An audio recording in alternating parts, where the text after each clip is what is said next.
बेटा अस्सलाम वालेकुम। बेटा आपको याद होगा कि कल हम लोगों ने एक्सरसाइज 4.4 स्टार्ट की थी, ठीक है। और तो उसमें कल हमने के मेथड पढ़ा था। आज हम एक नया टॉपिक पढ़ेंगे, ठीक है। उस टॉपिक का नाम है कॉन्करेंट लाइंस।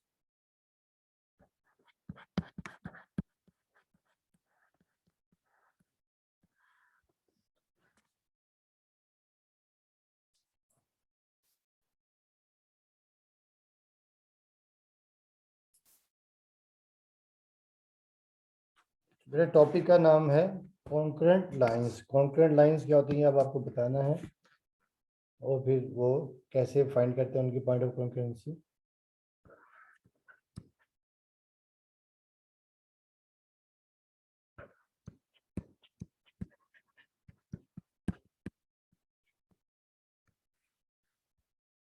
बेटा देखिए, कॉन्करेंट लाइंस क्या होती हैं कि अगर लाइंस जो है थ्री और मोर लाइंस, जैसे ये एक लाइन आपके पास है L1, एक लाइन आपके पास ये है L2, और एक तीसरी लाइन जैसे आपके पास है L3।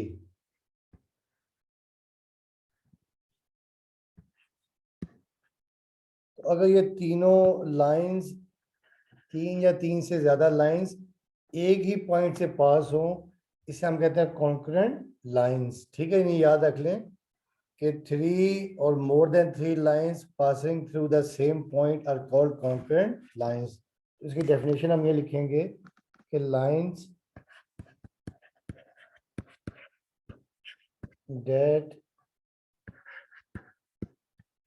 pass through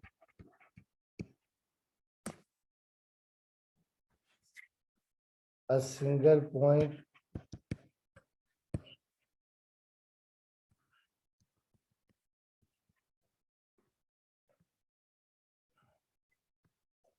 pass through a single point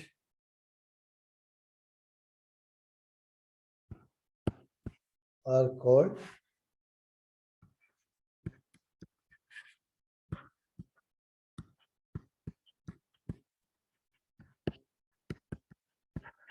concurrent lines, ठीक है बेटा। तो दोबारा सुन लेंगे, तीन या तीन से ज्यादा लाइन अगर एक ही पॉइंट से पास हो, इनको हम कहते हैं कॉन्करेंट लाइंस, ठीक है।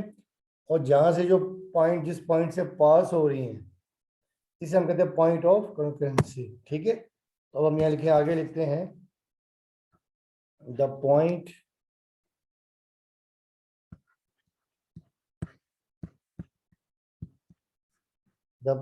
Through which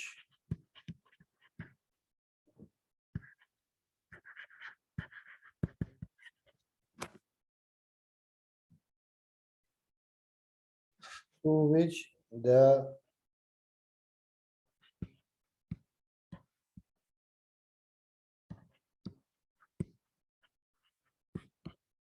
concrete lines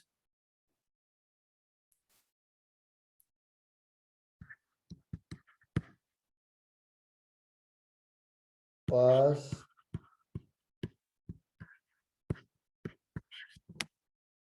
is called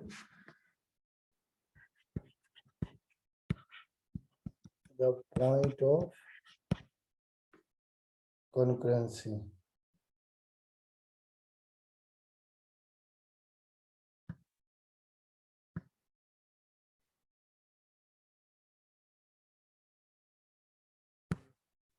Point of concurrency.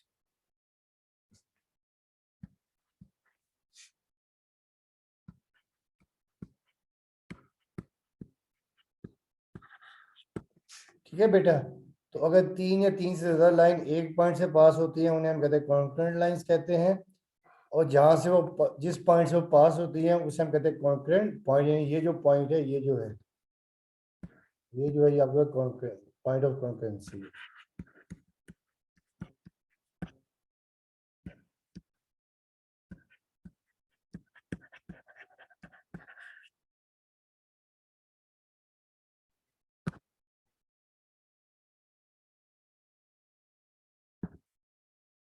ठीक है बेटा। अब हम ये कैसे फाइंड करेंगे कि लाइंस कॉन्करेंट है, ठीक है। और उसका पॉइंट ऑफ कॉन्करेंसी कैसे फाइंड करेंगे, देखो उसकी टेक्निक क्या होती है कि कंडीशन ऑफ कॉन्करेंट लाइंस। अब हम यहाँ लिखते हैं कंडीशन ऑफ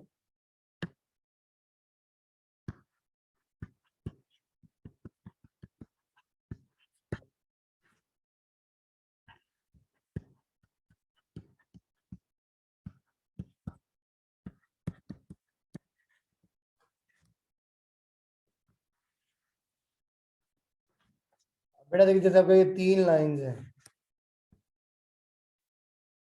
जब 3 लाइंस की इक्वेशन है if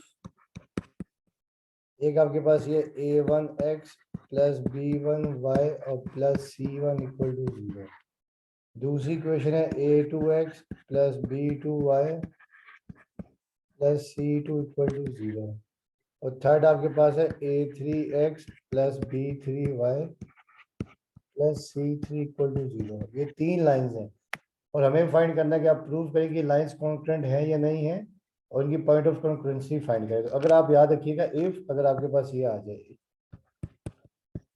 if a1 b1 c1 a2 b2 c2 और ये a3 b3 और c3,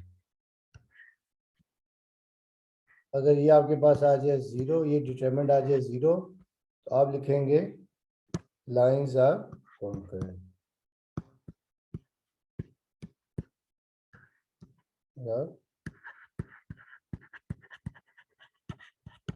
ठीक है बेटा, तो ये है टेक्निक। ठीक है, अगर ये आपके पास ये determinant a1 b1 c1 a2 b2 c2 a3 b3 c3 0 आ जाए तो आप लिख देंगे लाइंस क्या हैं, कॉन्करेंट हैं। ठीक है, अब देखिए ये क्वेश्चन नंबर आपके पास है, क्वेश्चन नंबर 5 है।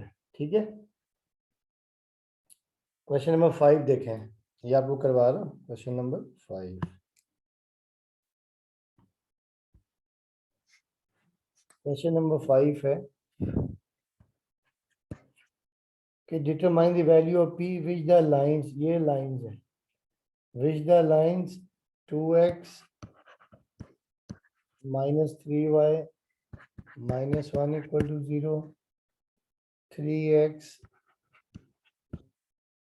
minus y minus 5 equal to 0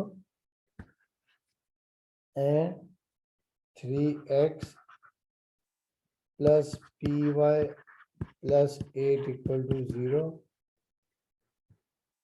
meet at a point.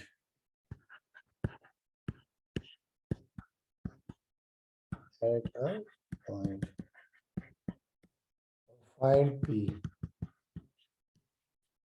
बेटा कहने का मतलब ये कि आपने p की वैल्यू फाइंड करनी है। अब ये तीनों लाइन एक पॉइंट पे मीट करती हैं। एक पॉइंट पे मीट का मतलब ये कि लाइंस क्या हैं, कॉन्करेंट हैं। ठीक है, अब हम यहाँ करते हैं सॉल्यूशन करते हैं। पहले गिवन इक्वेशंस आर,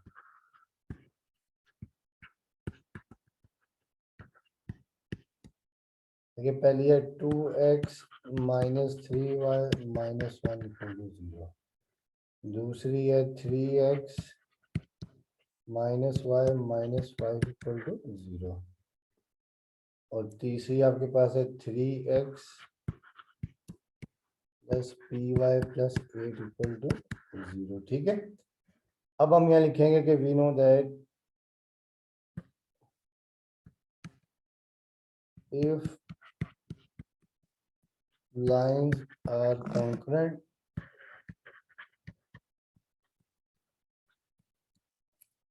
क्या होता है, लाइंस अगर कॉन्ग्रुएंट हो तो ये a1 b1 c1 a2 b2 c2 और a3 b3 और c3, ये होता है 0 के बराबर। ठीक है, डिटरमिनेंट क्या होता है, 0 के बराबर। अब देखिए a1 x का जो पहली लाइन है, x y के कोफिशिएंट a1 b1 c1 हो जाएंगे, दूसरी के x2 y2 c2 हो जाएंगे। ठीक है, तो अब हम यहाँ पे वैल्यूज पुट करते हैं। देयरफॉर अब देखिए आपके पास क्या आ जाएगा, ये जो पहली लाइन है देयरफॉर a1 आपके पास है 2, b1 है -3, c1 है -1, फिर आपका a2 है 3, a2 है -1, सॉरी B2 है -1, C2 -5, और फिर A3 आपके पास है 3, और उसके बाद B2 अपना B3 है P, और C3 है 8 इक्वल टू 0। अब हम इसे एक्सपेंड कर देते हैं, ठीक है। जब एक्सपेंड करेंगे फ्रॉम रो 1 तो देखिए 2 लिखा आपने, अब नीचे वाला कॉलम सामने वाली रो कैंसिल, -1 P -5 और 8। आपको याद है पहली वाली प्लस को तो दूसरी में माइनस कर दीजिए, माइनस, ये -3। अब नीचे वाला कॉलम सामने वाली रो कैंसिल, 3 -5 और 8, और फिर ये -1, नीचे वाला कॉलम कैंसिल, सामने वाली रो कैंसिल, 3 -1 और 3 इक्वल टू, ठीक है। तो अभी आपको देखा जाएगा 2, और ये देखा जाएगा -8 और माइनस +5p। आपको याद है ना कि इन दोनों का आपस में मल्टीप्लाई करते हैं,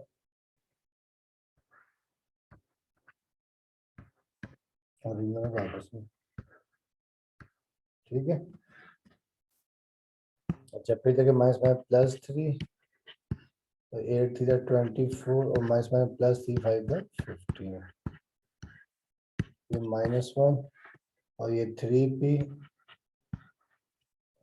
ये +3 0। अब देखिए नेक्स्ट स्टेप में आपके पास ये आ जाएगा -8 + 3 -3, 24 + 15 39,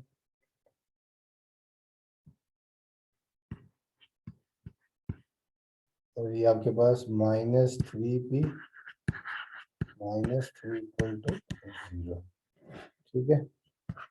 अब ये 2 3 -6, तो ये 3 9 27, अब 2 कैरी, 3 3 9, 9 और 2 हो जाएगा 11 1 1 7, और ये -3p, और ये -3 इक्वल टू 0, ठीक है। ये आपके पास आ गया। तो अब देखिए आपके पास ये हो जाएगा -6 और -3 -9, 1 1 7 -9, ये आपके पास आ जाएगा 108, आ जाएगा 108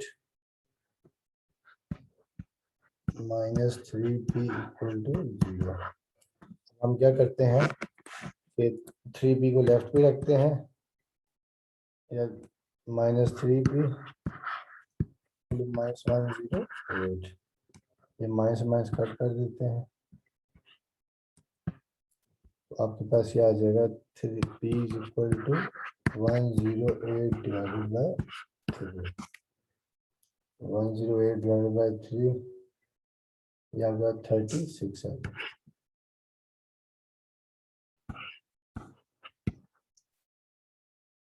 ठीक है बेटा, तो ये आपके पास क्वेश्चन कंप्लीट हो गया, ठीक है।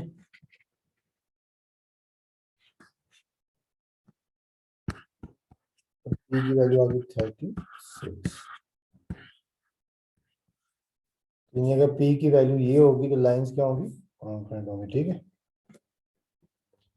2x -1 और 3x -y 5 और 3x +py +8, तो ठीक है बेटा। तो ये इस तरह आप करेंगे, जब भी आपको चेक करना होगा कि लाइंस कॉन्स्टेंट है, तो अगर ये डिटरमिनेंट 0 आ जाएगा तो लाइंस कॉन्स्टेंट हो जाएंगी, ठीक है। अगर आपने कोई वैल्यू फाइंड करनी हो तो आप यहाँ से वैल्यू फाइंड कर लेंगे, ठीक है। तो ये कंप्लीट है क्वेश्चन। अब देखिए क्वेश्चन नंबर 4 है। क्वेश्चन नंबर 4 भी ऐसे ही है कि find the condition that the lines are constant, यानी आपने कंडीशन फाइंड करनी है, ठीक है, कि लाइंस क्या हो जाए, कॉन्स्टेंट हो जाए। तो अब देखिए क्वेश्चन नंबर आपके पास है 4।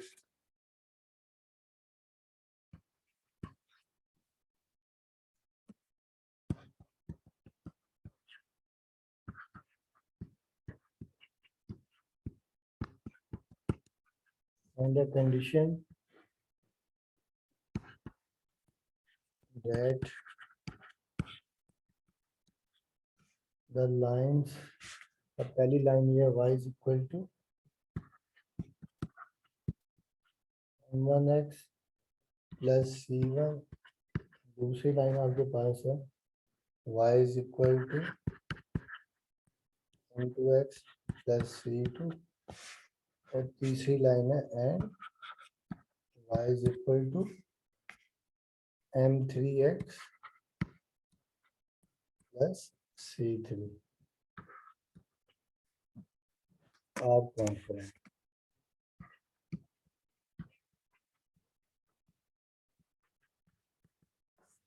ठीक है। अच्छा बेटा देखिए, हमें क्या एक कंडीशन फाइंड करनी है कि नहीं, एक आपने आंसर लेके आना है उस कंडीशन में, ठीक है, कि लाइंस क्या हो जाए, कॉन्ग्रुएंट हो जाए। तो पहले स्टेप में तो हम यहाँ लिखेंगे सोल्यूशन में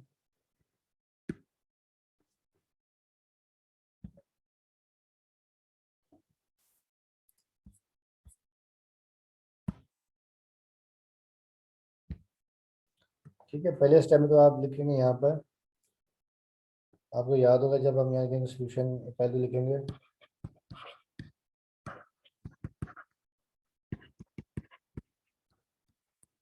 given lines are y is equal to m1x plus c1 है, इसे भी आप स्टैंडर्ड फॉर्म बना देंगे, ठीक है। तो ये आपके पास क्या हो जाएगी m1x माइनस वाई और प्लस c1, ये इक्वेशन नंबर 1 है। उसके बाद लिखेंगे ऑल्सो, दूसरी क्वेश्चन आपके पास ये है कि y इज इक्वल टू, दूसरी क्वेश्चन ये y is equal to m2x और प्लस c2 है, इसे भी आप इसे स्टैंडर्ड फॉर्म बना दें, m2x minus Y plus c2, ये क्वेश्चन नंबर 2। तीसरी क्वेश्चन आपके पास ये है ऑल्सो, आप लिख देंगे तीसरी क्वेश्चन आपके पास ये है कि y is equal to m3x plus c3 है। जब हम इसे स्टैंडर्ड फॉर्म बनाएंगे तो ये आपके पास आ जाएगा m3x minus Y plus c3 equal to 0, ये question number 3।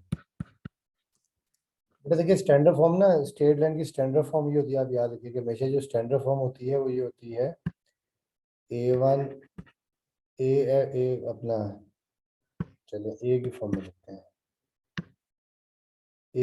ax plus B Y और प्लस सी, ये होती है स्टैंडर्ड फॉर्म, यानी पहले x होता है फिर y होता है फिर कांस्टेंट होता है, ठीक है। तो इसे हमने स्टैंडर्ड फॉर्म बनानी है, ठीक है, स्टैंडर्ड फॉर्म बना लिया। अब हम यहाँ लिखेंगे कि we know that if lines are concurrent, क्या होता है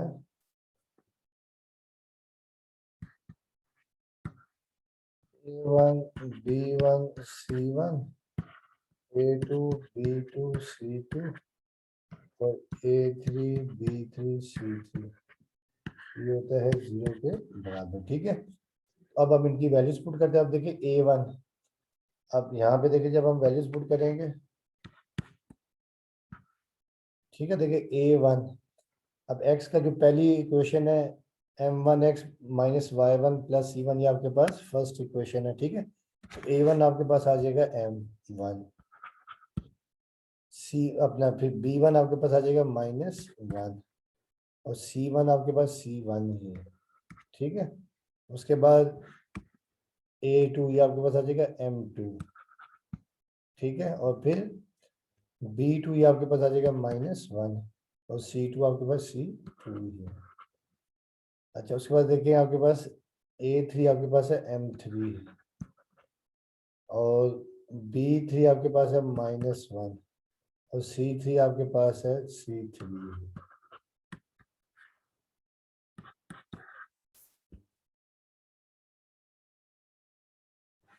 ठीक है।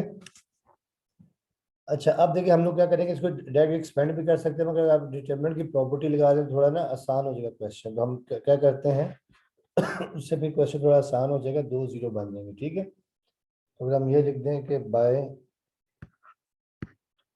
R2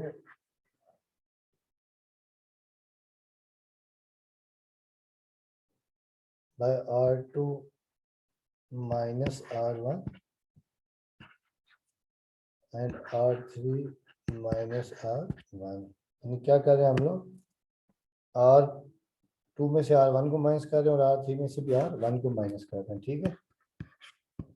देयरफॉर R1 तो ऐसे ही आपके पास आ जाएगा M1 माइनस 1 और C1। अब देखिए R2 में से R1 को माइनस करें तो क्या हो जाएगा M2 माइनस M1। तो यहाँ देखिए जब करेंगे -1 और ये -1 तो ये आपके पास हो जाएगा 0, माइनस माइनस प्लस हो जाएगा और ये फिर C2 माइनस C, क्योंकि यहाँ पर ये है ना जब आप करेंगे यानी R2 माइनस R1 तो देखिए -1 और ये रहा -1, तो ये -1 और माइनस माइनस +1 तो ये हो जाएगा 0, ठीक है। और फिर आप R3 में भी R1 को माइनस कर रहे हैं तो ये हो जाएगा M3 minus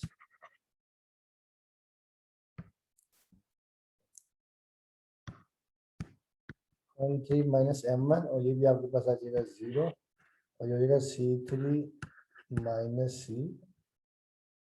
C3 minus C1, ये आपके पास आ गया, ठीक है, इक्वल टू 0। अब हम लोग क्या करते हैं, जिसको कॉलम 2 से एक्सपेंड कर देते हैं, ठीक है। यानी देखिए ना ये आपके पास आ गया -1 0 0, तो हम करते हैं एक्सपेंडिंग फ्रॉम कॉलम 2। तो आपको याद होगा देखिए पहला प्लस का था दूसरा माइनस का, ठीक है। तो अब हम यहाँ लिखते हैं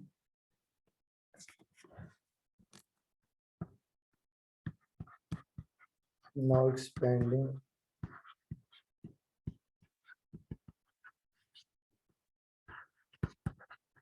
from C2, ठीक है, कॉलम C2 से एक्सपेंड कर रहे हैं। तो बेटा आपको याद होगा जब भी आप यानी यानी रो 2 से या C2 से एक्सपेंड करते हैं, पहला होता है प्लस का, दूसरा होता है माइनस का। तो अब हम यहाँ लिखेंगे -1, ठीक है। तो ये माइनस के यानी पहला प्लस का दूसरा माइनस का, तो माइनस और ये -1। तो फिर देखिए नीचे वाला कॉलम और सामने वाली रो कैंसिल, तो क्या आ जाएगा आपके पास M2 माइनस M1 और M3 माइनस M1 और ये C2 माइनस C1, ये C3 माइनस C1, ठीक है।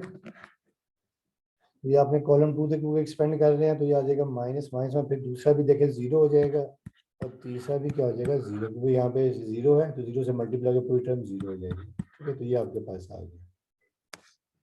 अच्छा अब देखिए ये आपके पास आ जाएगा माइनस माइनस +1, ठीक है, और ये बचेगा आपके पास M2 minus M1 M3 minus M1 और ये C2 माइनस C1 और C3 minus C equal to 0, ठीक है।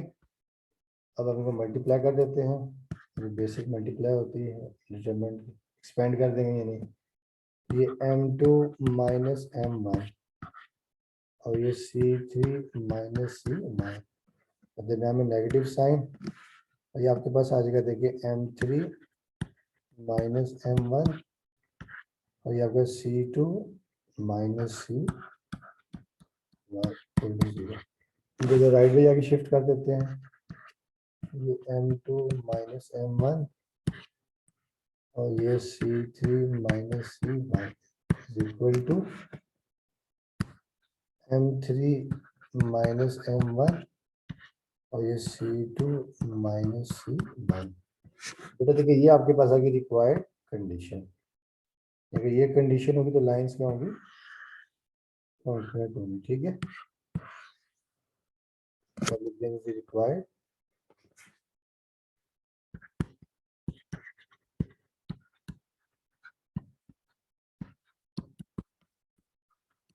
ठीक है। तो इस तरह आपने कर देंगे,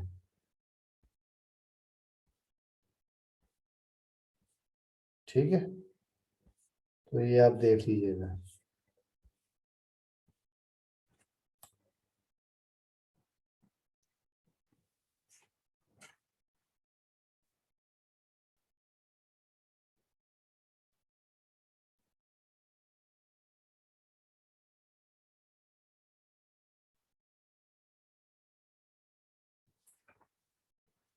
अच्छा बेटा, तो ये क्वेश्चन नंबर 7 है, देखें ये इंपॉर्टेंट क्वेश्चन है। देखिए क्वेश्चन नंबर ना 7,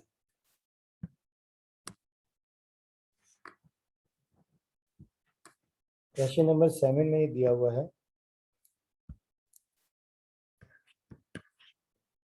कि the vertices of a triangle are this. Triangle के वर्टिसेस हैं, ए आपके पास है -2, 3, बी आपके पास है -4, 1 एंड सी आपके पास है 3, 5। ठीक है, ये ट्रायंगल के वर्टिसेस हैं। आपको कहते हैं कि एक आपने फाइंड करना, नंबर 1 आपने फाइंड करना सेंट्रॉइड। ठीक है, नंबर 2 आपने फाइंड करना है ऑर्थो सेंटर।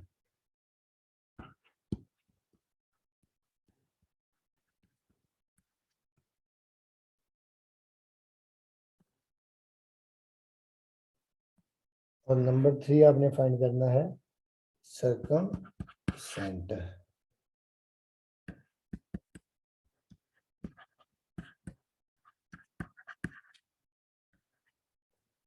ठीक है बेटा, तो अब देखिए पहले तो देखिए पहले हम फाइंड करेंगे सेंट्रॉइड। देखिए पहले तो जान लेते हैं सोल्यूशन में कि सेंट्रॉइड देखिए क्या होता है बेटा।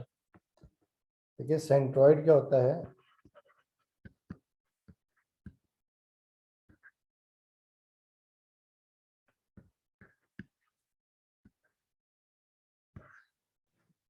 देखिए कोई भी जो ट्रायंगल होती है,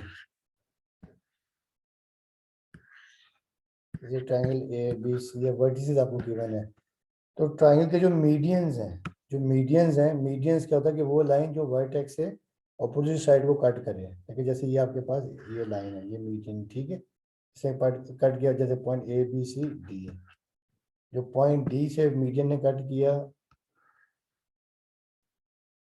ए बी सी डी ई पे, ठीक है, और एक जैसे ये पॉइंट सी से मीडियन ने कट किया एफ पे।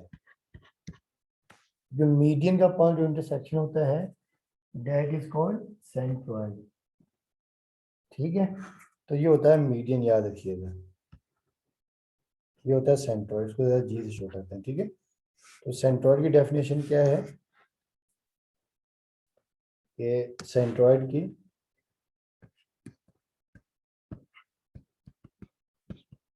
The point of intersection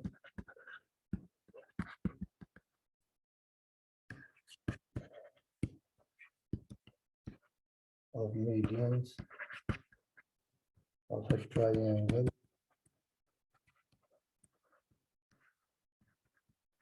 or centroid। ठीक है, अच्छा देखिए सेंट्रॉइड फाइंड करने का फार्मूला आसान है। सेंट्रॉइड फाइंड करने का फार्मूला ये होता है कि G x comma y is equal to x1 plus x2 plus x3 over 3 और y1 plus y2 plus y3 over 3। ये होता है सेंट्रॉइड फाइंड करने का फार्मूला। ठीक है, आप देखिए आपको याद होगा यहाँ पे इन्होंने वर्टिसेस गिवन है। देखिए वर्टेक्स ए आपके पास है, वर्टेक्स ए आपके पास है -2, 3। वर्टेक्स बी आपके पास है -4, 1। जो वर्टेक्स सी आपके पास है,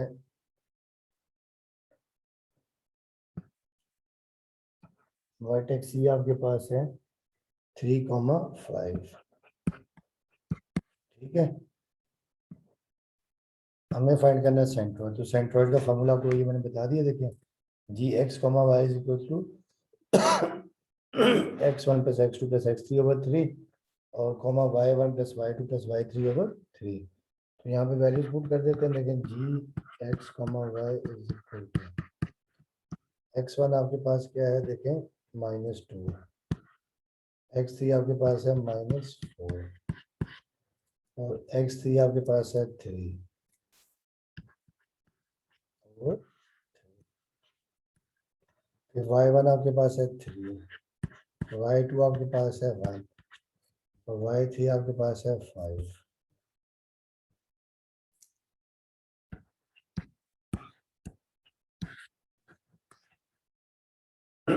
तो अब देखिए आपके पास आ जाएगा -2 और ये -4 और ये +3/3।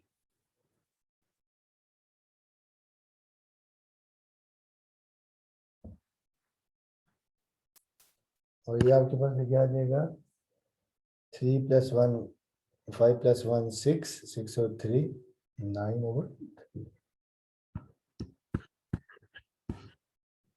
तो ये आपके पास आ जाएगा देखिए -2 -4 -6 -6 + 3 -3/3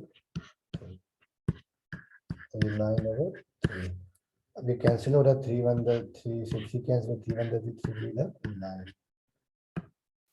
तो बेटा देखिए सेंट्रॉइड आपके पास ये आ जाएगा gx, y = -1, 3। तो ये आपके पास आ गया सेंट्रॉइड। ठीक है, सेंट्रॉइड क्या होता है ट्राइंगल के मीडियंस का मीडियंस का पॉइंट ऑफ इंटरसेक्शन। मीडियन वो लाइन जो वर्टेक्स से ऑपोजिट साइड को मिड पॉइंट पे कट करे। ठीक है, नेक्स्ट समय लाइन को दरमियान में कट करे। ये तो हो गया मीडियन। ठीक है, अब उसके बाद आपके पास है ऑर्थो सेंटर। ठीक है, अब नेक्स्ट है ortho centre.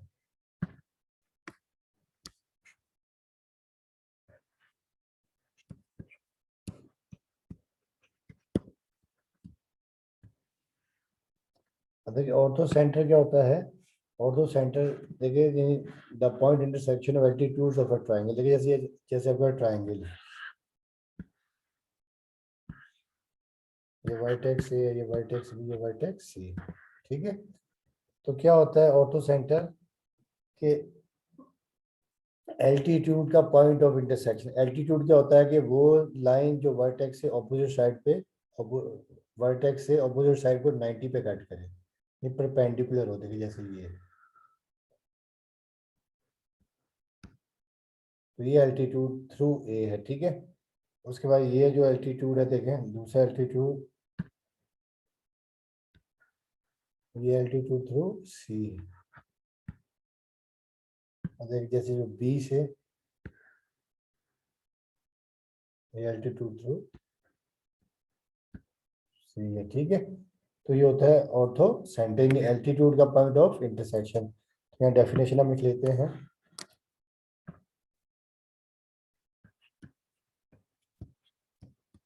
The point intersection altitudes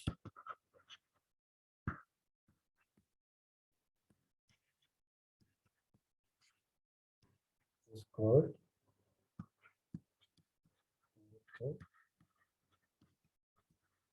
centre. ठीक है, अच्छा अब बेटा देखिए ऑर्थो सेंटर कैसे फाइंड करेंगे। अच्छा बच्चे देखिए अब ऑर्थो सेंटर ना टाइम कम है तो ये ऑर्थो सेंटर इंशाल्लाह कल फाइंड करेंगे। ठीक है, ऐसे बेसिकली होता क्या देखिए जैसे आपके पास वर्टेक्स ए गिवन है, थोड़ा समझा देता हूँ फिर इसको कल डिस्कस करेंगे। ठीक है, देखिए वर्टेक्स ये आपके पास आपको याद होगा कि वर्टेक्स ए आपके पास -2, -3।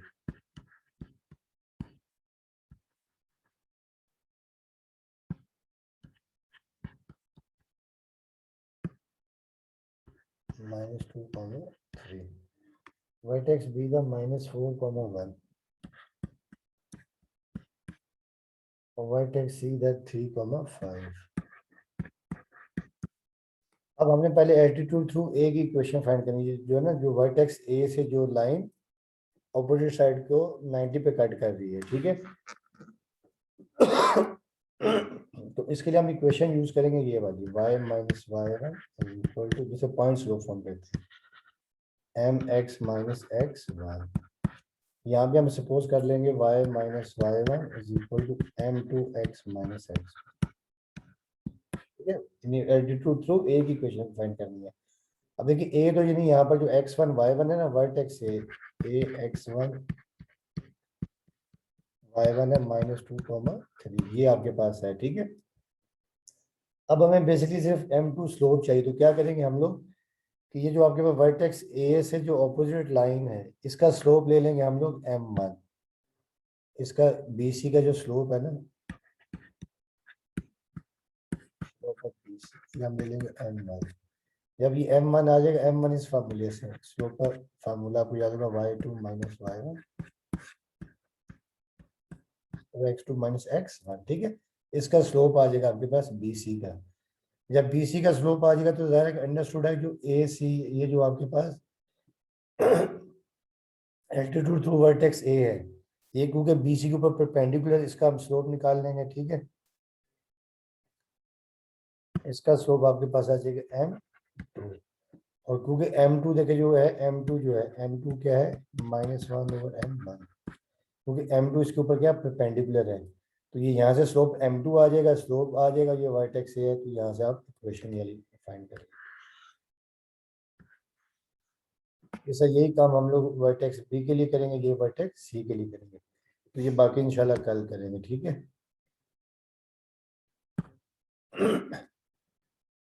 हाँ भाई हैदर, समझ में आया, आ रहा है हैदर? हाँ हैदर बच्चे, समझ में आया?